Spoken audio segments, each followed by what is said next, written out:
Bismillahirrahmanirrahim. Assalamualaikum warahmatullahi wabarakatuh. Perkenalkan, nama saya Nurzatul Aulia, NIM 2222110 dari AP Rek 3. Saya akan menjelaskan secara singkat tentang sistem ekonomi di Indonesia. Sistem perekonomian adalah suatu sistem yang dimanfaatkan oleh suatu negara untuk mengalokasikan setiap sumber daya yang dimiliki oleh negara tersebut, baik untuk individu maupun organisasi yang berdiri di negara tersebut. Perbedaan antara negara dengan sistem ekonomi lainnya terletak dari bagaimana sistem itu mengatur suatu faktor produksinya. Masa demokrasi liberal yang dilangsungkan pada tahun 1950 hingga 1957.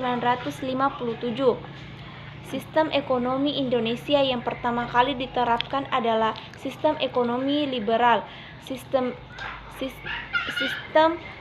ekonomi ini berlangsung pada tahun 1950 hingga tahun 1957. Yang artinya beberapa tahun setelah Indonesia merdeka pada tahun 1945. Saat itu perubahan kabinet yang sering sekali terjadi pada saat itu berdampak negatif pada lemahnya ekonomi di Indonesia. Untuk penanggulanginya diterapkan kebijakan penggunting uang kertas senilai 5.000 menjadi dua bagian. Bagian pertama yang bernilai Rp2,5 digunakan sebagai alat pembayaran yang sah, dan bagian Rp2,5 yang lain digunakan untuk membeli obligasi pinjaman nasional. Kebijakan ini diambil oleh Menteri Keuangan yang saat itu tengah menjabat, yaitu Bapak Syafruddin Priwanegara. Yang kedua, masa demokrasi terpimpin yang berlangsung pada tahun 1959 hingga tahun 1966. Pada masa demokrasi terpimpin, sistem ekonomi Indonesia mengalami perubahan dari yang awalnya ekonomi liberal berubah menjadi sistem ekonomi etatisme, di mana seluruh sistem ekonomi ini diatur dan dikuasai oleh pihak negara, baik itu dalam aspek negara, baik aspek sosial, ekonomi ataupun politik.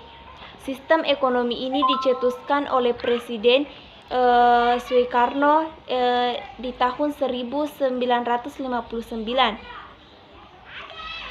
Sistem ekonomi ini dilakukan karena sistem ekonomi liberal membuat setiap pengusaha dalam negeri tidak mampu bersaing dengan pengusaha asing, sehingga dibentuklah Dewan Perancang Nasional atau Depernas di tahun yang sama yang dipimpin oleh Muhyiddin untuk mempersiapkan rancangan Undang-Undang Pembangunan Nasional.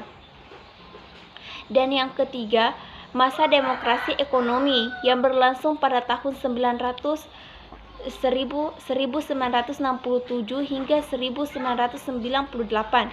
Demokrasi ekonomi terjadi pada tahun 1967 hingga tahun 1998, atau pada masa pemerintahan Orde Baru yang kala itu dipimpin oleh Bapak Soeharto. Pada masa ini sistem ekonomi Indonesia menganut sistem ekonomi campuran yang di dalamnya terdapat campur tangan pemerintah bersama masyarakat yang turut serta dalam meningkatkan kegiatan ekonomi.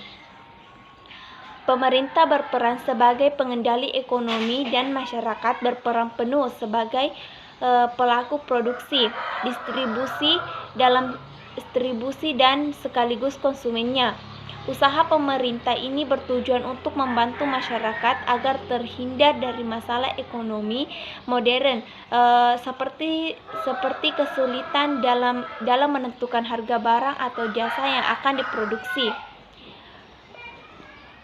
Dan yang keempat, masa demokrasi Pancasila yang berlangsung pada tahun 1998 hingga sekarang ini. Pada masa tahun 1998 hingga saat ini, sistem ekonomi Indonesia menggunakan sistem ekonomi Pancasila. Sistem ekonomi ini adalah untuk dibentuk pembangun dari sistem koperasi. Salah satu wujud dan diterapkannya sistem ekonomi Pancasila yang berlandaskan pada pilar ekonomi kerakyatan yang berasaskan kekeluargaan. Sekian dari penjelasan singkat saya tentang sistem ekonomi di Indonesia. Saya ucapkan sekian dan terima kasih. Wassalamualaikum warahmatullahi wabarakatuh.